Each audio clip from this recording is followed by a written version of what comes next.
This is The Brief on Newsfirst Digital. A very good evening and welcome. This is The Brief at 7 on Newsfirst Digital. I'm Ramesh, Irugalbandara. And I'm Serala, Fonseka. We'll start off with a look at your top story. Speaking in Parliament today, Prime Minister Ranil Wickremesinghe commented on the incident that transpired in Parliament yesterday, which forced the Speaker of Parliament to adjourn the session.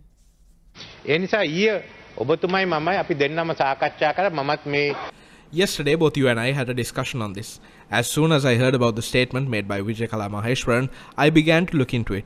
Our political committee gathered yesterday. I asked Vijay Kala to come into Colombo today. I will meet her. We have already decided on what investigations need to be done.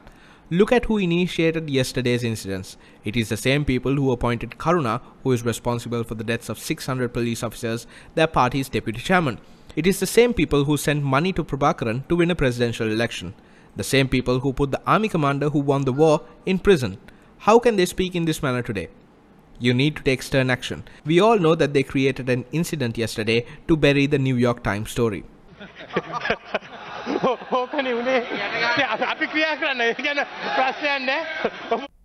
Now you heard the Prime Minister mentioning the New York Times article. Earlier this week, former President Mahinda Rajapaksa himself stated publicly that he will be pursuing legal action against this New York Times article, which claimed that China had provided money to his 2015 presidential bid.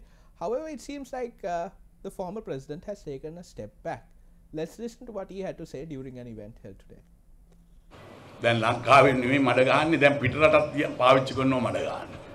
Now they have begun slinging mud from overseas as well. I don't mind that. People are asking me why I am not suing them. I told them I don't have voters in America and I am not contesting in America. What Trump says is more than enough. I'm not going to speak about that. However, we will take legal action against Sri Lankan media that distorted what was reported. The lawyers are taking steps. This is not media suppression. This is merely an attempt to correct them.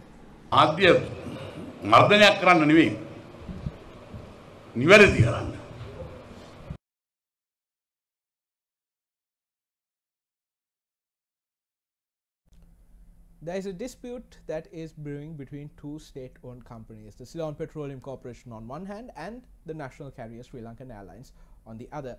The Ceylon Petroleum Corporation sent a letter to Sri Lankan Airlines stating that they would stop supplying fuel to Sri Lankan Airlines unless they paid 14 billion rupees that is owed to them. Now, this row was questioned during the cabinet media briefing held today. Let's listen to what Cabinet spokesperson Dr. Rajitha Senaratne had to say. Sri Lankan ගුවන් සමාගම රුපියල් බිලියන 14ක ණයක් තියෙනවා petroleum එකට. දැන් ඒක ගෙවන්න හදන්නේ පෞද්ගලික බැංකුවකින් තමයි ණයක් අරගෙන ගෙවන්න හදන්නේ. ඒ කියන්නේ රජයේ වැඩපිළිවෙලක් නැද්ද මේකට? රජය නොයෙකුත් විදියට කරා. The government took various decisions. We got multiple offers from international airlines. However, we are yet to finalize anything. There are two new proposals which are now being considered. We cannot stop this airline because it is the national carrier, so we need to consider our options. The airline was destroyed in the past by appointing a person who does not even have ordinary level qualifications as the chairman. Then the administration appointed by this government also did the same. සුදුසුකමක් නැතුව O level වත් නැති පුද්ගලයෙකුට දුන්න සභාපතිකම දීලා කරගත්ත විනාශය. ඉතින් මේ ආණ්ඩුව ඇවිල්ලා මේ ආණ්ඩුවෙත් බාර දුන්න කට්ටිය ඒ වගේම ඉතුරු ටිකත් කෑවා. According to the 2018 mid-year fiscal report of the Ministry of Finance and Mass Media, government revenue increased by 5.6% to 622,379 million rupees, realizing 28.1% of the annual revenue estimate for this year. State expenditure increased by 6.1% to 873,350 million rupees in the first 4 months of 2018 compared to 823,260 million rupees recorded during the same period in 2017. The government expenditure during the first 4 months consumed 31% of this year's estimated expenditure. The report says tax revenue has increased by 2.8% to 570,472 million in the first 4 months of 2018, reflecting an increase in revenue generated from income tax, domestic consumption and import-based taxes. According to the report, the increase in total revenue was mainly due to higher revenue collection from income tax and excise taxes. Recurrent expenditures such as salaries and wages of public servants, pensions and interest payments accounted for 685,966 million rupees of the total expenditure, an increase of 9.5%. Expenditure on interest payments increased by 8.1% to 271,545 million rupees during January to April 2018, compared to 243,499 million rupees during the same period under review in 2017. Out of total interest payments, 217,661 million rupees was for interest payments on domestic debt, while the rest, which accounts for 53,884 million rupees, was for interest payments for foreign debt. According to the mid-year fiscal report, the total gross borrowing of the government during the first 4 months stood at 670.9 billion rupees, of which domestic borrowing accounted for 534.9 billion rupees, while foreign borrowing stood at 136 billion rupees.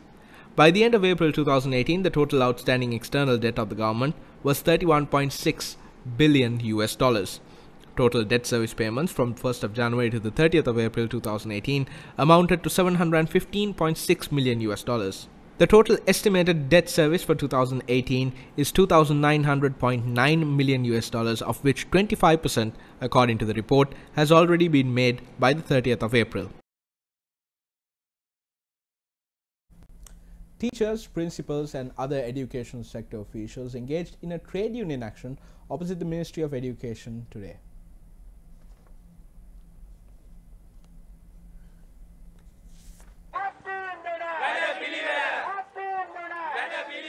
All officials that took part in the trade union action had applied for sick leave today.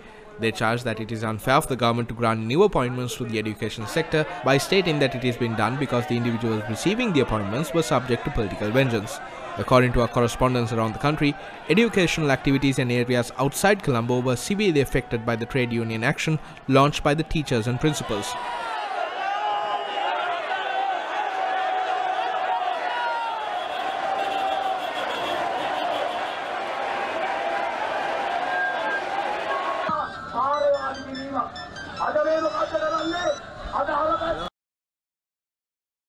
The Unemployed Graduates Union staged a demonstration in Colombo today.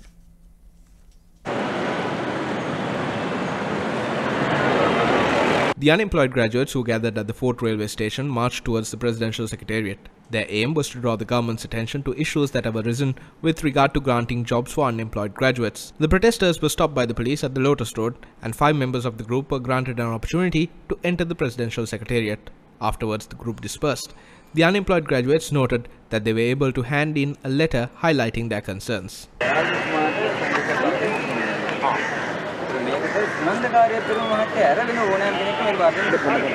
On to news overseas now, we shift our attention to Thailand, where the daring rescue is occurring as we speak of 12 boys that are trapped in a cave.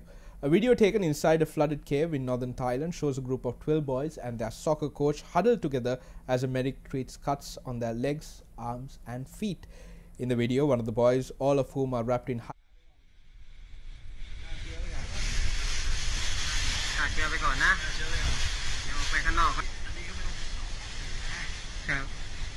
video posted on the Thai Navy SEALs Facebook page showed the boys identifying themselves and greeting their family members and the public.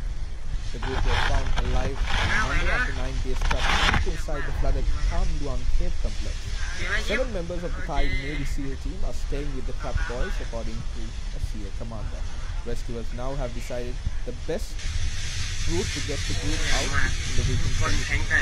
Thai Rang governor told reporters that they are waiting to be 100% certain that there were no risks involved in moving the boys.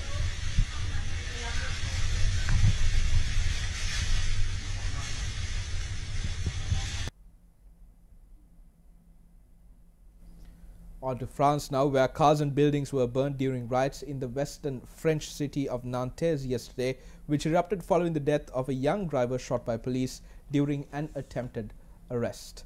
According to a local security official, officials were attempting to take the young man to the local police station during a road check when he reversed away from the scene, hitting an officer and prompting another to open fire, wounding the man fatally. Some witnesses interviewed elsewhere in French media have contested the police version of the events, saying the driver posed no imminent threat to the officers. The riots broke out in the Brill area in Nantes, where people burned cars and threw Molotov cocktails at police before order was restored once again today.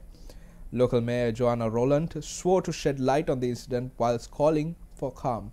Police authorities are investigating the officer's actions and decision to use his firearm.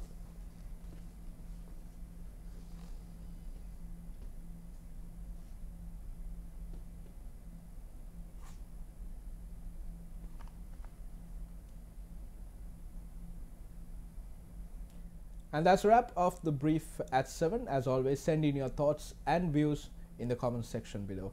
For Newsfirst Digital, I'm Ramesh Irugalbandara. And I'm Serala Fonseka. Good night.